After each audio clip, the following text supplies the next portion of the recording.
तो आज मैं आपको एक अनोखी रहस्यमय कहानी सुनाऊंगा। अगर आप चैनल पर नए हैं तो अभी सब्सक्राइब कर ले, क्योंकि यह मेरा दूसरा नया चैनल है। तथा कहानी पूरा देखे, अंत में एक अनोखा रहस्य छुपा है। धन्यवाद। तो सुनिए। कैलाश पर्वत की बात है, जहां भगवान शिव अपने ध्यान में लीन थे।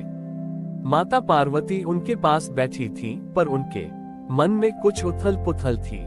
उन्होंने अपने पति से पूछा, हे महादेव, आप तो त्रिकालदर्शी हैं, क्या आपको मेरे मन की दुविधा का पता नहीं चलता? महादेव ने मुस्कुराते हुए कहा, पार्वती, मैं सब जानता हूँ। तुम अपने पूर्व जन्म को लेकर चिंतित हो। उस जन्म में तुम्हारा नाम शैलपुत्री था। माता पार्वती ने सिर झुका लिया। महादेव ने कहानी सुनाना शुरू किया। हे शैलपुत्री, तुम अपने युवा अवस्था में थी। तुम्हारे मन में मुझसे विवाह करने की प्रबल इच्छा थी, पर तुम्हारे पिता राजा हिमालय तुम्हारा विवाह किसी और से करवाना चाहते थे। तुम ये सुनकर बहुत दुखी हुई। तुम्हारा मन बहुत विचलित हो गया था। हे शैलपुत्री, तुमने एक दिन अपने महल को छोड़ दिया और घने जंगल में चली गई। वहां तुमने कठोर तपस्या करने का निश्चय किया। तुमने अन्न और जल का त्याग कर दिया। तुम केवल पत्तों से बनी कुटिया में रहने लगी। तुम्हारी तपस्या इतनी कठोर थी कि तुम्हारे शरीर पर घास और धूल जम गई थी। तुम्हारी सखियां तुम्हें ढूंढते ढूंढते वहां पहुंची। उन्होंने तुम्हें इस अवस्था में देखा और तुम्हें बहुत समझाने की कोशिश की, पर तुम अपनी तपस्या से पीछे नहीं हटी। तुम हर दिन मेरे नाम का जाप करती थी और मुझे अपने पति के रूप में पाने के लिए प्रार्थना करती थी। तुम्हारी तपस्या से सारे देवता भी विचलित हो उठे। नारद मुनि भी तुमसे मिलने आए। तुम्हारी तपस्या की कहानी सुनकर मैं भी तुमसे प्रभावित हुआ। मैं भी तुम्हें पाने के लिए बहुत लालायित हो गया। अंत में, हे शैलपुत्री, तुम्हारी तपस्या रंग लाई। मैं स्वयं तुम्हारे सामने प्रकट हुआ और तुमसे कहा, तुम्हारी कठोर तपस्या से मैं बहुत प्रसन्न हूँ। आज से तुम मेरी अर्धांगिनी बनोगी। ये सुनकर तुम्हारे मन में अपार खुशी हुई, परंतु तुमने मेरे सामने एक शर्त रखी। हे महादेव, मैं अपने पिता की मर्जी के बिना विवाह नहीं करूंगी। मैं तुम्हारी इस बात से बहुत प्रभावित हुआ। मैंने तुम्हारे पिता से मिलने का निश्चय किया। तुम्हारे पिता भी इस विवाह के लिए तैयार हो गए। अंत में हम दोनों का विवाह हुआ और तुम मेरी अर्धांगिनी बनी। महादेव ने अपनी बात समाप्त करते हुए कहा, हे पार्वती, वह दिन जब तुमने मुझे अपने पति के रूप में पाने के लिए कठोर तपस्या की थी, वही दिन हरितालिका तीज के नाम से जाना जाता है।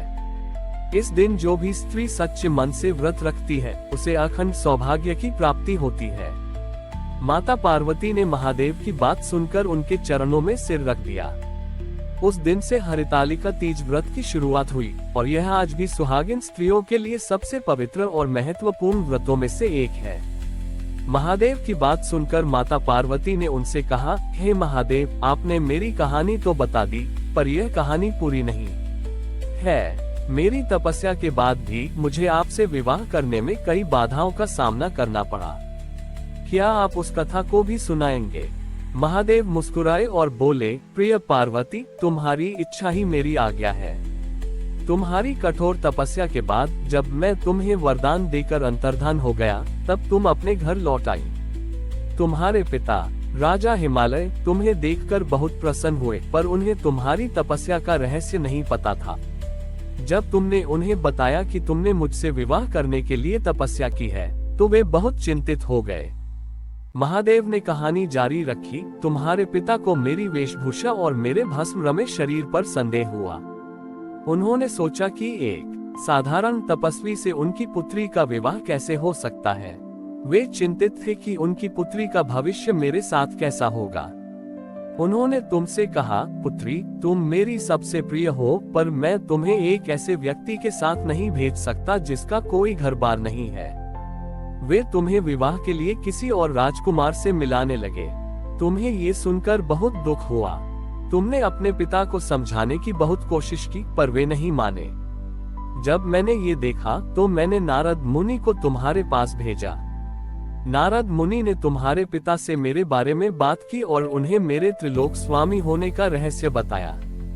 उन्होंने उन्हें समझाया कि मैं एक साधारण तपस्वी नहीं, बल्कि ब्रह्मांड का आधार हूँ। परंतु तुम्हारे पिता अभी भी पूरी तरह से सहमत नहीं थे। तब मैंने स्वयं एक वृद्ध ब्राह्मण का रूप धारण किया और तुम्हारे महल में गया। मैंने तुम्हारे पिता से कहा, हे राजा, आप चिंता न करें, मैं आपकी पुत्री को हर सुख दूंगा। मैं भले ही भस्म लगाता हूँ, पर मैं सारे ब्रह्मांड का निर्माता हूँ। मैंने उन्हें अपने कई रूप दिखाए और अपनी शक्ति का प्रदर्शन किया। ये देखकर तुम्हारे पिता आश्चर्यचकित हो गए और उन्हें अपनी गलती का एहसास हुआ। जब तुम्हारे पिता ने मुझसे विवाह करने के लिए हामी भर दी, तो मैंने अपने गणों को बुलाया और विवाह की तैयारी शुरू की। फिर हम दोनों का विवाह हुआ। इसी दिन से यह कथा प्रचलित हो गई कि प्रेम और विश्वास के साथ की गई तपस्या कभी व्यर्थ नहीं जाती। ये कथा सुनकर माता पार्वती ने कहा, ये सच है, हे महादेव। मेरे जीवन की यह घटना हर स्त्री को ये सिखाती है कि सच्चा प्रेम और विश्वास ही जीवन का सबसे बड़ा धन है। हे पार्वती, विवाह के बाद भी हमारी कहानी में एक और महत्वपूर्ण अध्याय है। ये वह अध्याय है जो प्रेम के साथ साथ त्याग और कर्तव्य का भी पाठ पढ़ाता है। विवाह के बाद हम कैलाश पर्वत पर रहने लगे।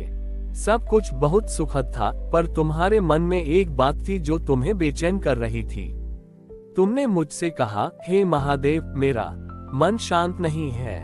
मेरे पिता राजा हिमालय ने मेरे लिए अपना सब कुछ त्याग दिया। उन्होंने मुझे एक तपस्वी से विवाह करने की अनुमति दी जो उनके राज्य के लिए अपमानजनक हो सकता था। अब मैं उनकी सेवा करना चाहती हूँ। मैंने तुम्हारी बात सुनकर कहा, प्रिय पार्वती, तुम्हारा यह विचार बहुत ही पवित्र है। मैं तुम्हें तुम्हारे पिता के पास जाने की अनुमति देता हूँ। तुम अपने पिता के पास गई और उनकी सेवा करने लगी। तुम्हारे पिता को तुम्हें देखकर बहुत खुशी हुई।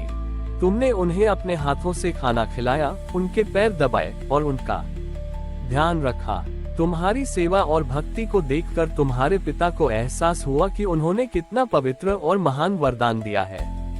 कुछ समय बाद मैंने तुम्हें लेने के लिए अपने गणों को भेजा। जब तुम कैलाश पर्वत वापस आई, तो तुम्हारा चेहरा बहुत शांत और प्रसन्न था। तुमने मुझसे कहा, हे महादेव, मैंने अपने पिता का कर्ज चुका दिया। अब मैं पूरी तरह से आपकी हूँ। मैंने तुम्हें गले लगाया और कहा, पार्वती, तुम सिर्फ मेरी नहीं, बल्कि सारे जगत की माता हो। तुम्हारी इस कहानी से यह संदेश मिलता है कि प्रेम के साथ साथ परिवार का सम्मान और कर्तव्य भी महत्वपूर्ण है। और इस तरह हरितालिका तीज की कहानी प्रेम, तपस्या, त्याग और कर्तव्य का एक संपूर्ण संदेश देती है। हमारी और भी आध्यात्मिक एवं अनोखी कहानियां देखने के लिए हमारे चैनल पर जाएं तथा धार्मिक एवं पौराणिक अनोखी कहानियां हमारे चैनल पर है। कृपया जाके देखें तथा हमारे चैनल को सब्सक्राइब करके रखें और वीडियो लाइक जरूर करें। धन्यवाद।